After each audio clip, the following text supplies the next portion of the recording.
I never imagined it would end like this. One moment, I was brushing him off, calling him overly emotional, and the next, he was packing a suitcase, walking out of the door like I was a stranger he barely knew. I'm Emily, 27.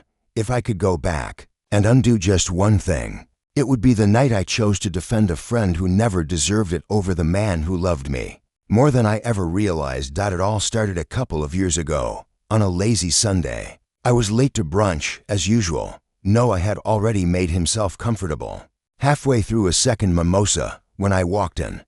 He tossed me a compliment, something about how even being late looked good on me. That was Noah's way, always effortlessly kind, even when he didn't need to be. He'd been in my life for as long as I could remember, since high school, actually. He knew everything about me, the heartbreaks, the messy nights, the bad decisions. We'd kissed once, maybe twice, but it had never been serious, at least, not for me. He was the guy I ran to when life fell apart, the one I texted memes to at a.m., the constant in my chaos. And then came Jacob. He wasn't flashy or loud. He was steady, thoughtful.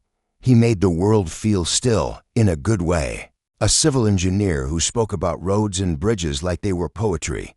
We met at a wedding. He spilled wine on me and apologized like I was royalty. That moment turned into a date, and soon, something real. The first 6 months with him were magical. He remembered my coffee order, brought me flowers for no reason, held me through my breakdowns, and never once judged the wreckage of my past. He even welcomed Noah at first. Noah, though, didn't make it easy. He mocked Jacob behind his back, calling him Mr. Spreadsheet, joking that he'd always be my number one. I laughed, but maybe not just because it was funny. Jacob stayed quiet about it for the most part, but I could see the unease building. One night, he asked me gently, "Did you ever feel something for Noah?" I laughed it off, trying to brush it aside. "Don't be silly," I said. "He's just a friend." But then, the messages started coming. At 1 a.m., there were inside jokes, memes that only made sense if you knew the history. If you knew what happened that one summer night years ago.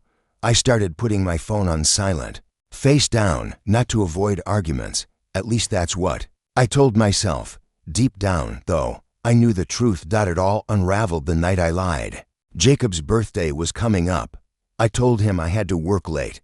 But in reality, I was at Noah's place. We watched a movie, that's it. No kissing, no touching. But the way he leaned close, the way he whispered, "I miss how it used to be," made something in me twist. The next morning, Jacob made pancakes and kissed my forehead. I wanted to confess. I wanted to tell him everything, but I didn't. I stayed quiet, guilty, but not guilty enough. For 2 weeks later, Jacob looked at me with eyes that saw right through me. "I love you," he said, "but I need you to block Noah, not to control you, but because it feels like he's in this relationship with us, and I'm tired of feeling like the outsider." I laughed, mocked the idea, called him insecure, but he didn't fight back. He just nodded, stood up, and went to pack his things, calm. It terrified me. I tried to stop him. I pleaded. I yelled. I cried. But nothing worked. "This isn't just about Noah," he said. "It's about how you made me feel, like setting a boundary was a weakness. Like I was the problem. I'm not." And then he left, quietly. No slammed door. No goodbye. That night, Noah came over. I thought it would make me feel better, but he was distracted. Checked his phone. Didn't ask how I was. Didn't even stay. That's when it hit me. Noah was never my safety net. He was a distraction. The thrill, and when the secrecy wore off, so did the excitement. So did he. A month passed. Then 2. No word from Jacob.